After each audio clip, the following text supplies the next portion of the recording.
Today we're going to finish up our series of April Fools. That has been our month series, April Fools. And we've taken some foolishness every Sunday, but we've also taken the word fool and looked at it in the context of a saying, a quote, and found some spiritual wisdom in that quote. I've also established a tradition, at least a tradition of 3 whole weeks, of sharing with you some, 3 whole week tradition. You know, hey, it doesn't take long, right? A monthly tradition of sharing with you a foolish April Fool's prank or joke, like a public prank or joke. And I really seriously considered after last Sunday, and the groans that I got from you based on the things I shared, that I really seriously thought about not doing that today, of just like zipping right into the message and not sharing something foolish, until I came to our Wake Up Wednesday night service this past Wednesday and shared with them that this will probably be the last April Fool's joke I share with you because of the just devastating response I got last week. And they all said, oh, no, you have to share one more on Sunday. So I want to blame this on the Wednesday night group. I take no responsibility whatsoever for this. It's all their fault that you have to hear one more April Fool's joke. So here it is. This prank was played in Sweden, and it was on April 1st, 1962. There was one, in 1962, there was only one TV station in Sweden. And it was black and white. There was no color television in Sweden in 1962. But on this particular day, April 1st, there was a special newscast that announced that their technical expert, Kjell Stenson, was going to describe a procedure, a process that would allow people to view color images on their black and white television. The broadcast then cut to Stenson, who was sitting in front of a television set, and he described how the process worked. And he was very technical and scientific, and he went into details about the prismatic nature of light, and he spoke to the phenomenon of double slit interference, and he's going on and on and on and on. And finally, he arrived at the main point. And the main point was that research has discovered that if a fine mesh screen is placed in front of the television screen, a black and white TV it'll cause the light to bend, and a black and white TV will show in color. So they told viewers that they had discovered several things in the household that would work, but the one that works the best was a nylon stocking. So they said, go get a nylon stocking, cut it open, and stretch it across your TV screen. And if you do that, and then if you sit the proper distance away, as well as bob your head so that you get the exact moment, you will be able to see color on your black and white TV. It is reported that thousands of viewers admitted that they fell for the hoax, and they tried it. And what I read said, many Swedes today report that they remember their parents, their fathers in particular, rushing through the house trying to find nylon stockings to place over the television set. Now here's an interesting little PS to this story. Regular color TV broadcasts were begun in Sweden in 1970 on none other than April 1st. Go please clap for that one and all the other ones.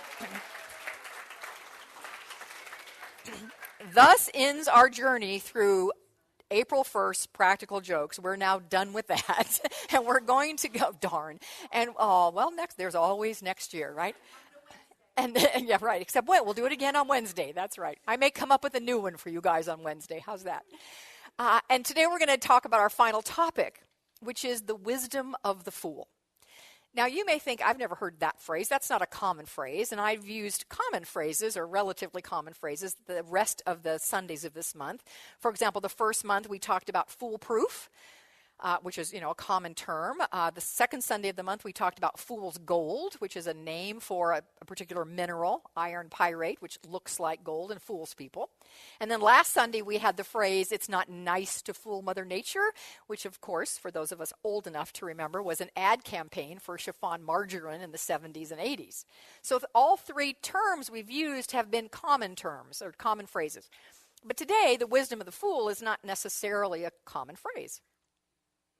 So why, you may ask, did I choose that? Thank you for asking. I'm really glad you did, because I want to tell you. I want to tell you why I picked this, and to do that I have to go back just a little bit. So there has to be a little bit of a backstory, and then I promise we'll get to why I picked this.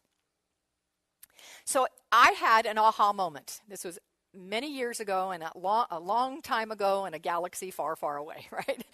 I had an aha moment. I didn't know at the time it was an aha moment. It was one of those light bulb, life-changing moments. I didn't know it then, but it was. And here is what happened. It was 4 o'clock on an afternoon. The day was October 18th, 1982. 4 o'clock, I'm sitting at my secretarial desk getting ready to close up for the day, have about an hour left, getting a few things taken care of to get out of there right at 5 o'clock. And my boss, the lawyer that I worked for, came rushing in to my desk and said, I've got a rush project. This has to be done before we leave tonight.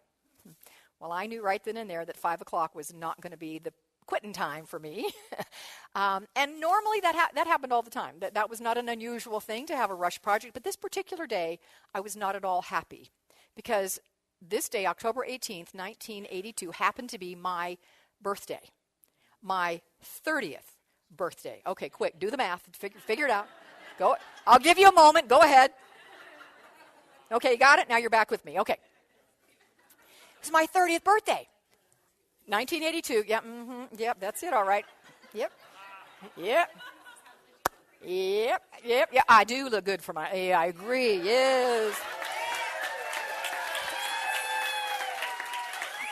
Stop. All right. So this particular day, I was not. I've lost total control. Yeah.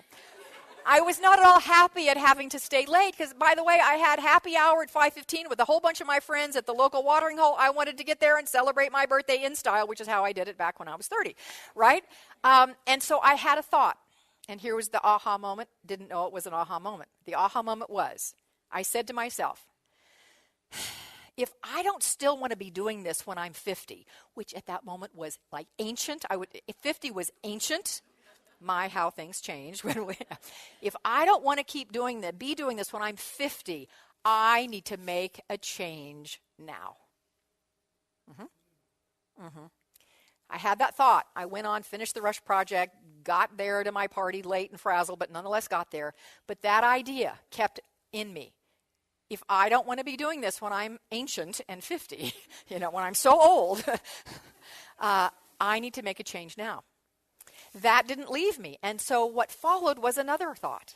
And it was the remembrance that 10 years earlier than that, when I had finished going to junior college and said, I don't want to go on to college. I'm good with an AA degree. I want to get to work. I want to make my mark in the world, etc. But my dad had then said, I'll pay for you to go to college if you want to, get your bachelor's. Nah.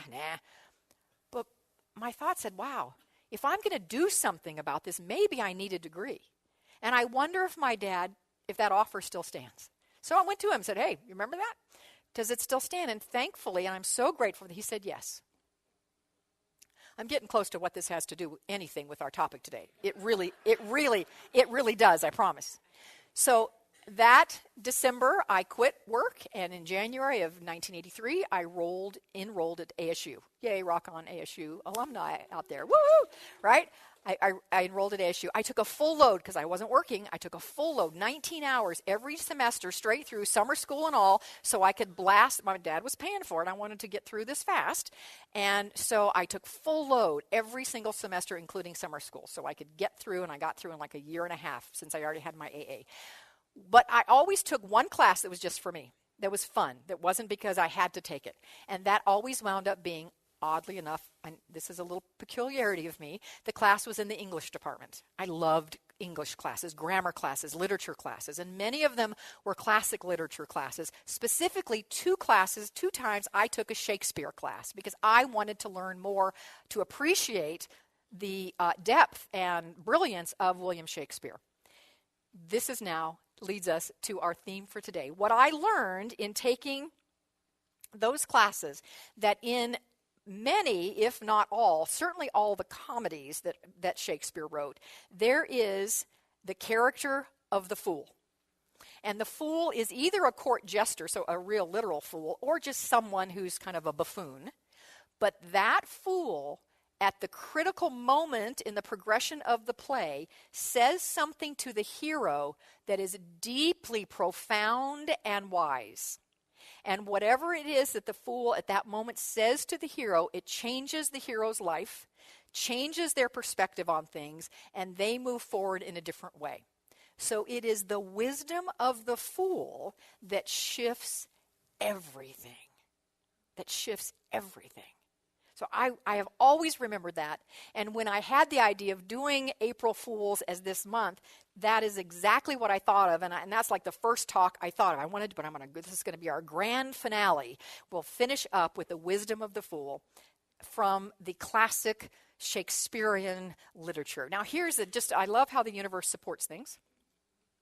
Yesterday, I jump on my computer to finish up for today, and you know how Google, when you go on Google, it says Google, but then sometimes it says Google written, and if it's a special day, it'll be, little images and things. You all know that, right? Well, yesterday, whose picture was there?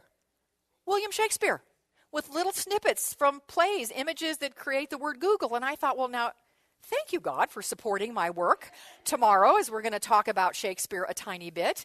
And then Lonnie informed me that yesterday happened to be the 400th anniversary of his death. So how's that for synchronistic timing? And then I'm looking something up in Charles Fillmore's book, The Atom-Smashing Power of Mind. So I'm looking something else up entirely, and I run across this passage. Listen to this. Psychological insight is essential in discerning the spiritual wisdom of Shakespeare. The one who reads from the intellect alone will miss entirely the references to a supermind that crops up in all of his dramas. Bible readers know that spiritual things are discerned spiritually. This is also strikingly true of Shakespeare's work. His writings convey a very deep spiritual understanding. So, today, our very deep spiritual understanding is that wisdom can come from all sorts of places that even may appear foolish. And in this context, I'm going to say that that's the unexpected place, the unlikely place, even if that is from within us or from without.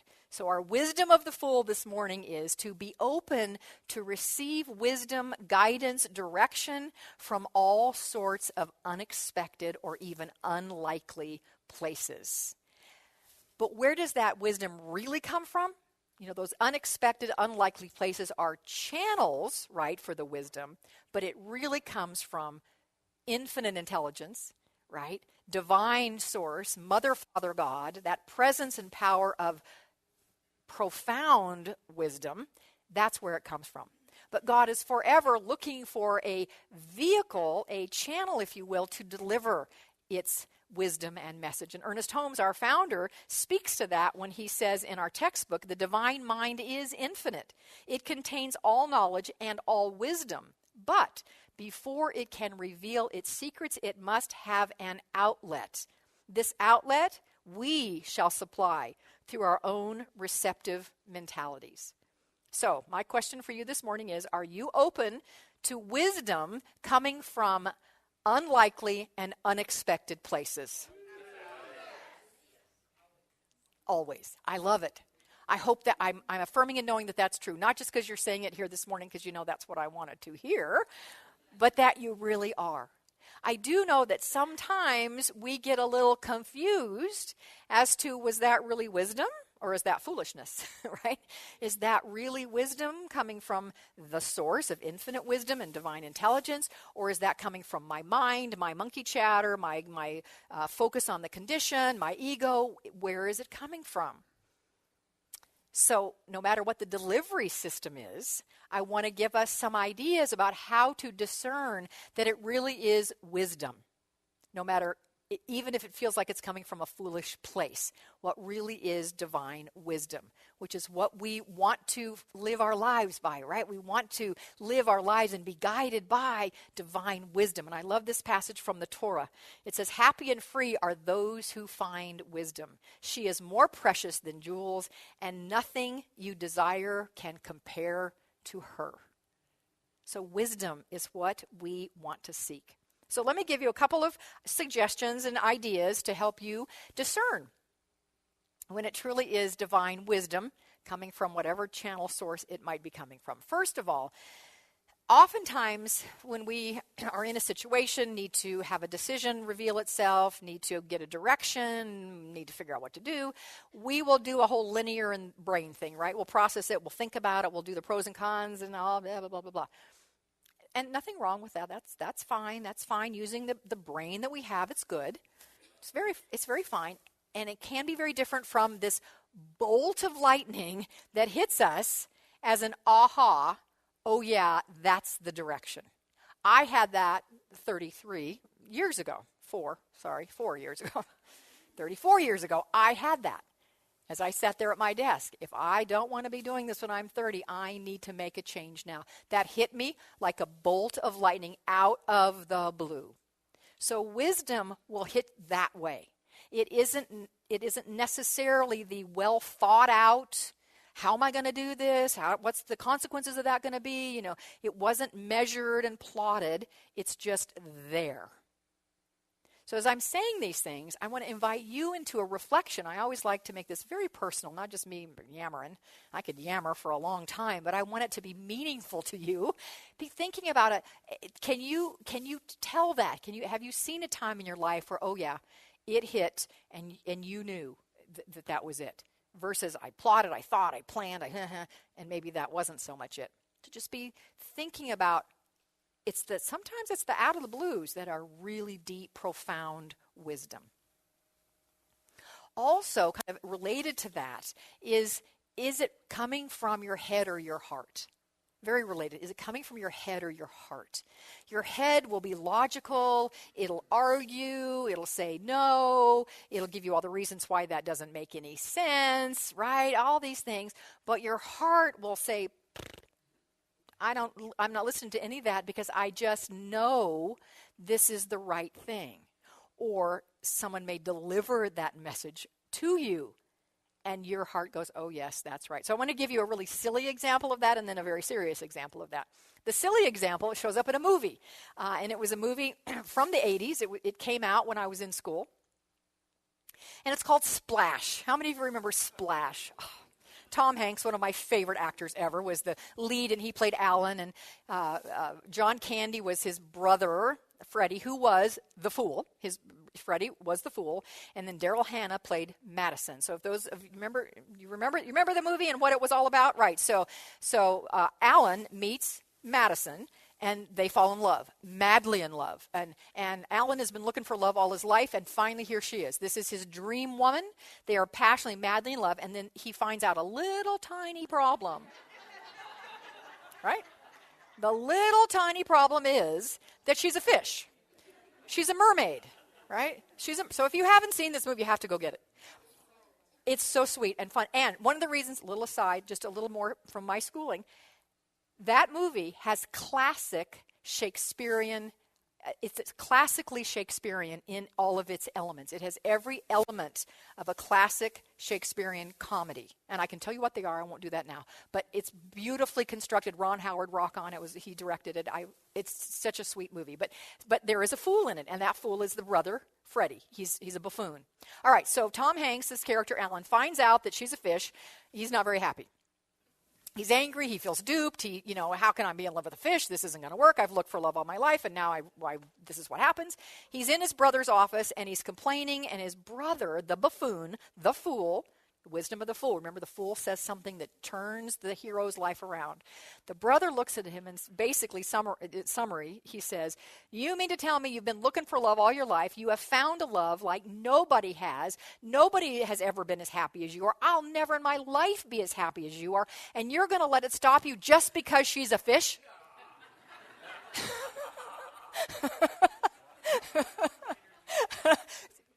Don't let it stop you. And Hanks' character doesn't turn around immediately, but he does. And then the story unfolds in a sweet, sweet way. There it was, right there. The wisdom of the fool. That was it. So and from the heart. The head said, this doesn't make any sense. She's a fish. How can I love a fish? The heart said, I can. All right, a more serious example of this is, those of you who are fairly new to CLF will find this story perhaps hard to believe, but it's true. In December of 2012, and those of you who've been around, you know this part of it. December of 2012, my beloved husband, this very healthy, vibrant, alive person here, had major heart surgery. His heart was in big trouble, and he had major heart surgery, did all sorts of things to the plumbing and the electricity, according to what the doctor said. And so he recovered from that, but that next year of recovery wasn't really the year of recovery we had anticipated.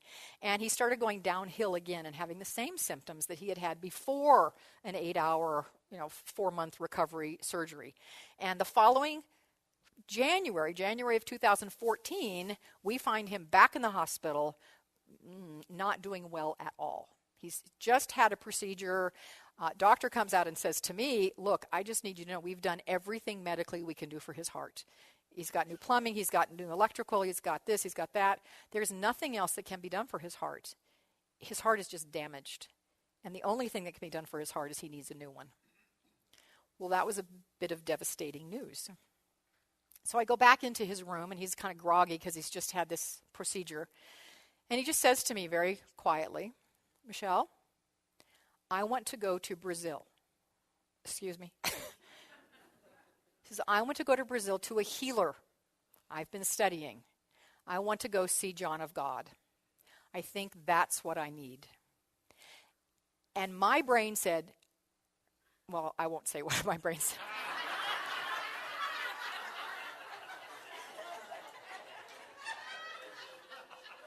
No, what we'll say is that I thought that was the most foolish thing I had ever heard. He couldn't walk from the carport or from the parking lot to the front door of the grocery store without getting winded and tired and needing to sit down. He's going to have an 18-hour, whatever it is, flight, changing planes several times, an 8-hour layover in an airport, then get to Brazil and get on a rickety old truck and bus and ride hours into this tiny little community, and he's going to stay there for 2 weeks without me. I don't think so. Everything in my head said, no dang way that's going to happen. Logic said no, but my heart said absolutely yes. This is what he needs because I hear it from him. He's the one who's saying, this is what I want, this is what I need, and this is what I'm going to do. And my heart, even though I really wanted to argue with it, I knew at the core of my being that this is exactly what he needed to do. And so a month and a half later, he boards a plane, goes to Brazil, has life-changing experience there, and today stands vibrant, healthy, and alive with a heart that functions beautifully. And yes.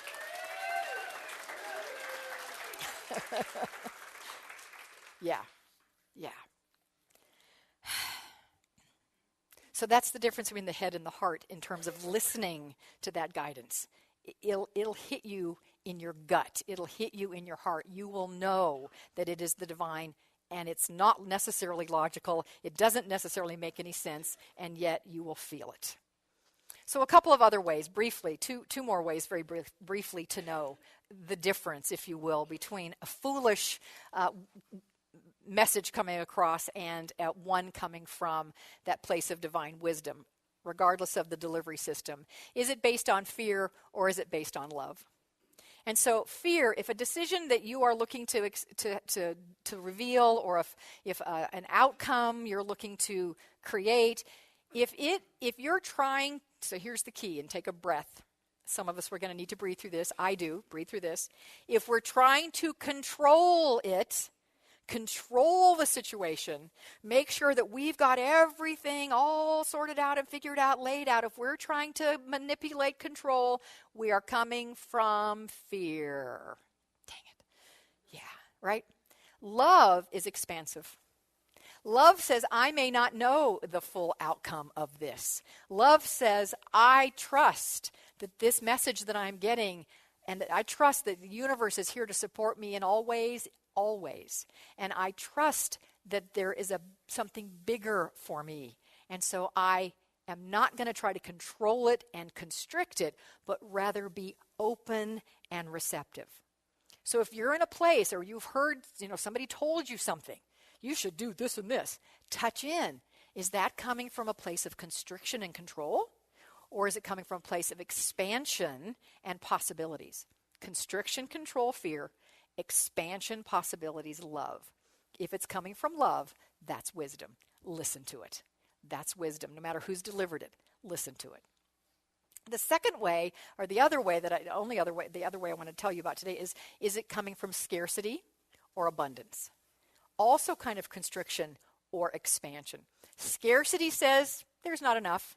I have to be very mindful. I have to be careful. I have to compete. I have to watch. I have to hold. I have to hoard. All of those things. If somebody tells you, oh, no, don't you dare spend your money on that. Well, is that coming from infinite possibility and an abundant flow of good, or is that coming from a place of constriction? If inside of you, it's like, oh, I can't possibly do that. I can't possibly do that. Or, hey, how could that be possible? Fran, can I just give a tiny little piece of your car story? It's just hitting me right now as an example right now about your $1,000. So we have a meeting yesterday morning, and Fran Peck sitting back there is in this meeting, and she says, I'm going from this meeting to go buy a new car. A little bit nervous about it, just bringing up some stuff, but I need a new car. I want a new car. I'm going to buy a new car. She says, now, there is an issue of a $1,000 down payment because she had the car picked out that she wanted. I have to make a $1,000 car payment. Kind of what I heard is not exactly sure that's how that's going to happen, but what I heard her say is, it'll work out. Okay, this is from abundance. Not, I don't know how I can possibly make that car payment of $100,000. No. It's, hey, I know I have a $1,000 payment. We'll sort that out. She texts me later on the day, well, I bought a car, not the one I thought, but another one. I like it way better. And oh, by the way, what did they do with the $1,000? They waived it. They just rolled it in. Yeah.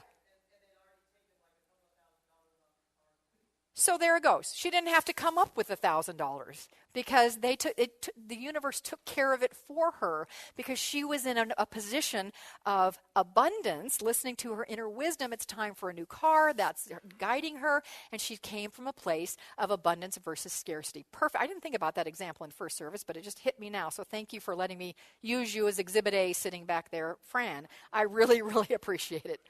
So wherever you are in your life, if you are wanting to discern whether or not it's time to buy a new car and how that unfolds, or you've got a much bigger issue in front of you about life direction, anything like that, know that there is infinite intelligence, that the source of all wisdom, divine Mother, Father, God, is wanting to get your attention to deliver you divine guidance. And it may come from likely or unlikely, expected or unexpected sources. Be open to it. Remember that those messages often just come out of the blue. They come from your heart, not necessarily your head. They come from love, not fear. And they come from a consciousness of abundance, not scarcity. John Lilly, who was an English poet, philosopher, dramatist in the 1500s, wrote, "Children and fools speak true." Children and fools speak true. So I want to leave you with some wisdom from a very unlikely place. And this is from a little girl who is about 6 years old. Thank you, Susan, for sending me this little video. She is giving some counsel to her mother. Apparently her parents are getting a divorce. She's talking to her mother, but it is way more of a message than just to the mother. It is to all of us. So let's receive this message of wisdom from a very unlikely source. Mom, are you ready to be his friend? Yes.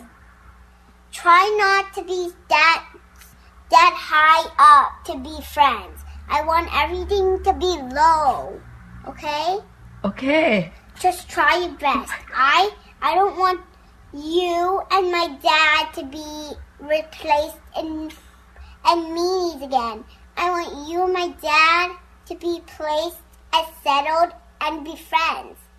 I'm not trying to be mean. I just want everyone to be friends. And if I can be nice, I think all of us can be nice too. I'm not trying to be mean, but I'm trying to do my best in my heart. Nothing else than that. I want you, Mom, my dad, everyone to be friends. I want everyone to be smiling, not like being mad. I want everything to smile. Especially when I see someone, I want them to smile. Especially Nana, everyone. I want everyone to smile. And if that's for my dad and you, Mom, I think you can do it. I think you can settle your mean heights down a little to short heights. Then it's both, okay? I'm not trying to be mean. I'm not trying to be a bully. I'm trying to be steady on the floor, not way down, on straight, on the middle where my heart is. My heart is something. Everyone else's heart is something too. And if we live in a world where everyone's being mean, everyone's going to be a monster in their future. What if there's just a little bit of persons and we will eat them? Then no one will ever be here. Only the monsters in our place. We need everyone to be a person. Everyone. Including me and my mom. Everyone. I just want everything to be settled down. Nothing else. I just want everything to be good as possible. Nothing else.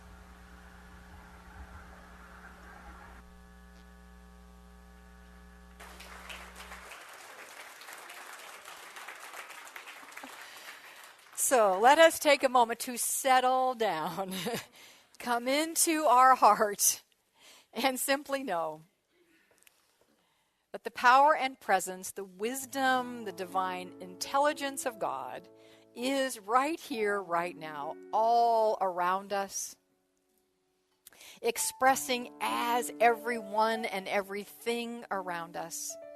And in this moment, we open ourselves, make ourselves receptive to receiving God's wisdom, God's deep, profound wisdom and direction for our lives, answers to our questions. As we open ourselves up to God's wisdom, it pours to us from all places, even 6-year-old little girls. Out of the mouth of babes comes deep wisdom. So I know this morning particularly, if there is anyone sitting in this room who is faced with a situation, a condition in their life that seems painful, where they're open and willing and ready for there to be a shift, for there to be an expansion, I know particularly for them that there is an expanded opening to receive wisdom, God's divine perfect wisdom, through whatever channel Spirit delivers it. And in this opening, there is a heart knowing when that wisdom is delivered.